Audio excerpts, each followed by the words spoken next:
in o hong sang in kanun na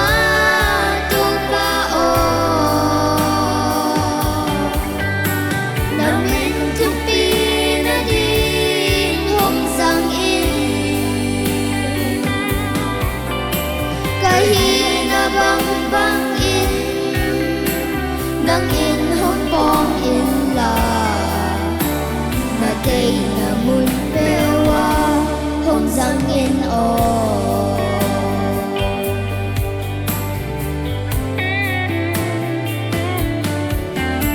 kay man na din om lâu kahi dong in hơi din na chi na peo a hong koi in belay a set pa in a day bang a boy bang kay dong hong boy in o na day bang in hong sang in kanun na tu pa o namin tu pi na din hong sang in kahina bang bang in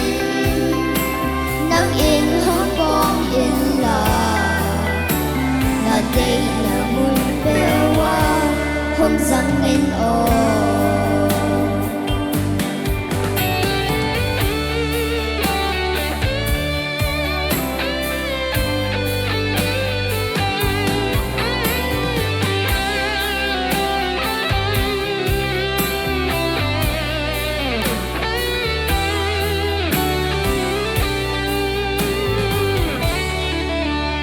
mi hi in a ek bang hong en lo o